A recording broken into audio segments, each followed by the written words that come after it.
I'm back for Dusty Us's ongoing coverage of Fragville here in Knoxville, Tennessee. I'm your stanislaw following a flawless start to the tournament. So congratulations on making playoffs. Pretty painless against two lower level teams. How are you feeling in your first match with Fuzi in some time?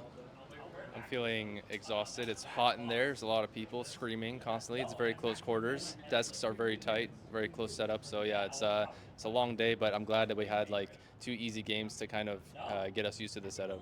And I'm sure it's a definite real culture shock from the last line you attended, which of course was the Austin Major. Thinking about that, um, attending these Philadelphia lands is somewhat essential now as the team has sort of slipped in the VRS ranking since the major. Uh, when did the team decide to go to Philadelphia, and was that before or after you came back into the team? That was after I came back. With just the way things have gone in Wildcard, slipping down the VRS system. Now, like you said, we have to come to these kinds of tournaments to try to get some points.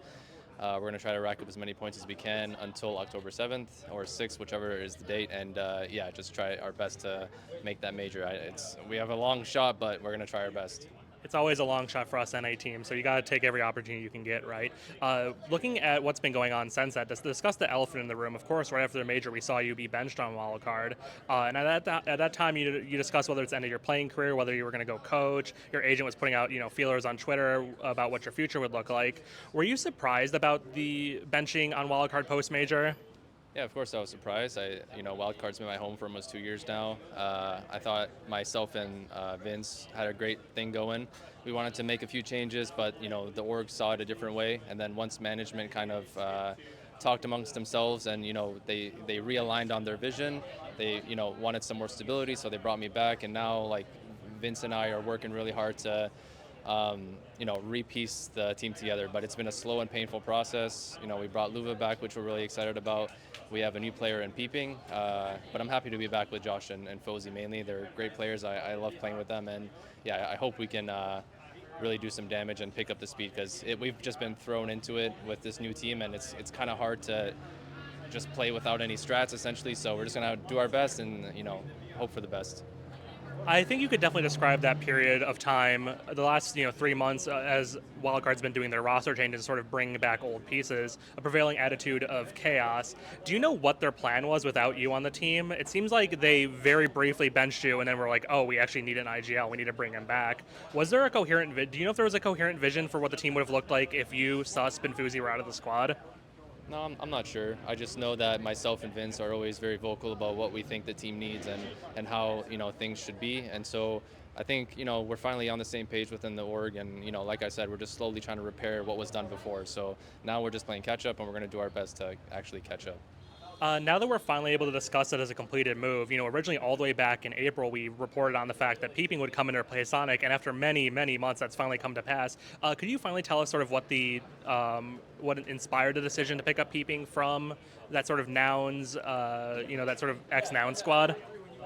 Yeah, I mean, Peeping was just signed kind of without our knowledge, and so yeah, we just were handed him to us, and so I'm happy he's here. At the end of the day, he's a very young kid with a lot of potential, and he's learning a lot. He's learning quickly, and he seems very motivated. So I'm happy that he's here. But yeah, it was just like, hey, here's Peeping.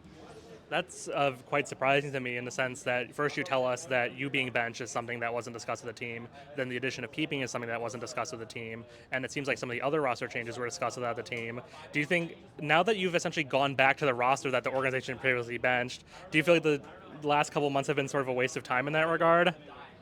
I wouldn't say it's been a waste of time, but it's just been difficult to rebuild what was broken down. And now, like I said before, I want to give some credit to them because they've restructured the way the organization is, and we're working very closely with a new manager and a new owner. And so, you know, there seems to be like we're rebuilding that trust, and I'm very grateful for the way that we've been able to rebuild it. But yeah, it's just going to take a while. Like having to recall Fozy, having Peeping here, and then also signing Fiku, which I'm thrilled about. But yeah, it's just going to take some time. But the point is mistakes were made, but Wildcard's back, supporting the team and trusting in the vision that vinS and I have, and it's just going to take some more time to get us back to where we once were. So the plan now is to leverage more of your experience and your wisdom when it comes to the future of the squad, you think?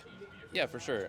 Myself and vinS are very strong-minded about what we think the team needs, and I think uh, like I said, the new owner and our new managers really taking our word. And so, yeah, it just feels like a more close working relationship. We feel more supported. And so, yeah, I think looking forward, at least, whatever the next few months hold, that's okay. I just think looking forward in the next 2026, it's going to be good. I think we have a new thing going, and we feel like we're supporting each other, and we can actually work something out to fix the team. Now we know that those previous roster moves obviously were made with maybe some level of your input, possibly none of your input. But you did say Fiku there is the move that you and vinS had a lot of input to, and that was a surprising move for a lot of us. Player who's been a journeyman on OG for so many years, suddenly being called up to join this NA squad. What can you tell me about the addition of Fiku and what you see in him as a player? Yeah, Machi is a fantastic player. I'm so happy he's here. He brings an incredible energy to the team. He's very loud, very positive. He's very vocal, something we were missing in all of our rosters. And so, yeah, I think people are kind of sleeping on the fact that he was like more of a role player on OG. He has star player potential, and that's kind of how we're using him in this team right now. We're giving him all of his, all of the star player roles, and he's stepping up to the plate. And yeah, I'm very excited for him being in our team. And then finally, in terms of finalizing those roster changes, of course, we saw Fuzi come back today, was finally announced as a returning player being recalled from 9. Having briefly worked with Friend before he went to the bench, how do you compare those two players in terms of their skill set and what they bring to the team? And with that in mind, how do you feel about having Fuzi back? I'm so happy to have Fuzi back. He's an incredible player, incredible teammate, incredible friend as well. But yeah, I was sad to see Friend go, but like it's just the VRS system is screwing this team more than I can imagine, and that's why we had to recall Luves, like to keep our core of myself, Fozy, and JBA. And so it's just VRS is creating these nightmare situations in the team, and I just wish Valve would actually listen to the feedback that they're getting. And I really hope that moving forward, Friend either finds a really good team for himself, because he's been also, like I said, I was sad to see Friend go. Great teammate, fantastic worker, really high skill ceiling in my opinion, and yeah, it's tough, but I'm happy Fozy's back. Sad to see Friend go. I can't have both. So you'd recommend him highly if maybe another NA team was looking for because clearly he has that willingness to play in North America, and we know in North America operas are something you don't find very often. So you'd wholeheartedly recommend him. Let's say if down the road an Energy was looking for import opera. Yeah, Friend I highly recommend to any tier 2 or tier 1.5 team. He's got an incredible skill ceiling, very good work ethic, very good guy, and yeah, I really hope he does find a good team. And then finally, knowing the level of this team, knowing what we were able to see in the Shanghai Major and at times in the Austin Major, I'm sure the goal here is for you to win. Do you feel that's within grasp despite having made all these recent roster changes?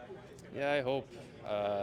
We've been working our butts off to get the team, in motion, but yeah, it's just change after change after change. We're coming here with not really much in the playbook, so we're just going to do our best and hope for the best. But it's we've already kind of been dealt a hand, and I can't make lemonade out of what I've been dealt. So we'll do our best, but yeah, we'll see what happens. All right, that's Stanislaw from Wildcard. Thank you so much for your time.